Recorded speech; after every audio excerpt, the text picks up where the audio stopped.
बिस्मिल्लाहिर्रहमानिर्रहीम। अस्सलाम वालेकुम। आज मैं आपको माश की दाल बनाने का तरीका बताऊंगी। अगर आपने अभी तक हमारे चैनल को सब्सक्राइब नहीं किया तो प्लीज़ सब्सक्राइब करें, बेल आइकन को प्रेस करें ताकि हर नई आने वाली वीडियो सबसे पहले आपको मिल जाए। अगर आप इंग्लिश में रिटर्न रेसिपी चाहते हैं तो मेरे फेसबुक पेज से मिल जाएगी। फेसबुक का पेज का लिंक आपको डिस्क्रिप्शन बॉक्स से मिल जाएगा। 1 पाव माश की दाल छिलके वाली, 1 गट्टी लहसुन, 1 टीस्पून सूखा धनिया साबुत, 1 टेबलस्पून नमक, 1 टीस्पून जीरा, 3 टीस्पून कुटी हुई मिर्चें,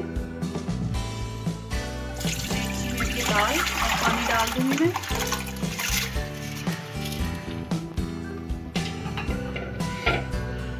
नमक, मिर्च, लहसुन और ये तमाम मसाले डाल देना है।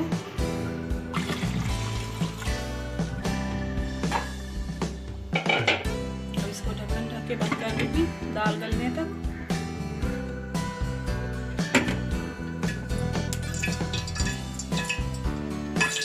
ये देखें दाल गल गई है, ऑयल गरम हो गया है। अब इसमें मैं लहसुन डाल दूंगी।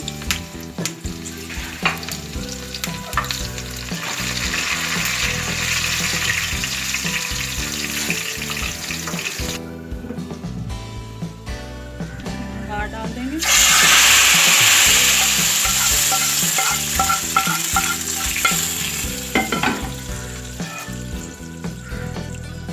हरा धनिया डाल देंगे। मज़ेदार दाल तैयार है। ट्राई ज़रूर कीजिएगा। दुआओं में याद रखिएगा। अल्लाह हाफिज़।